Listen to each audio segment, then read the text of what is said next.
As she announced the suspension of her presidential campaign on Wednesday, former South Carolina Governor Nikki Haley had a clear message for her rival. It is now up to Donald Trump to earn the votes of those in our party and beyond it who did not support him. And I hope he does that. Where will Haley's support go now that she's exited the race? In Virginia, where she captured nearly 35% of the vote on Super Tuesday, we caught up with voters to ask, what will you do in November? Now that she's out and it's Trump versus Biden, what do you think? Oh, no question, Biden. We cannot have another 4 years of that man. I, at this point, can't answer that question. I think that this country can do better than the choice that we've been given.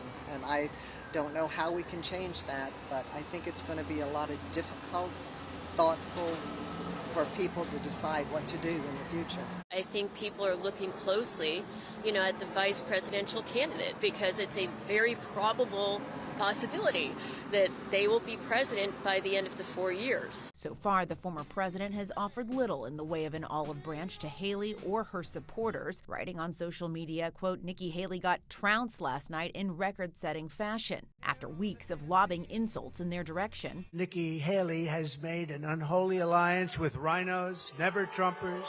The people behind Nikki are pro-amnesty. You like that? CNN exit polling found among Haley supporters across 5 states that 19% say they'd be satisfied with Trump as the nominee and 79% dissatisfied. And yet her supporters could be crucial for Trump's chances of winning back the White House, especially in battleground states where the margins are likely to be slim. But still, some voters told us now that Haley is out, neither Trump nor Biden will win their support. I'm not going to vote for either one, Biden or Trump.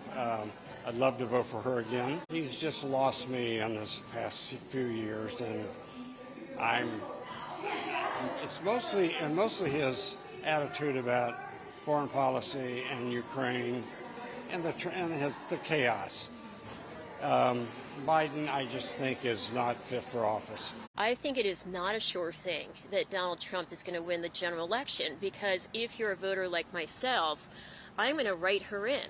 I am not going to go to vote for Trump. I don't think he's going to be able to corral Nikki Haley supporters and independent voters back.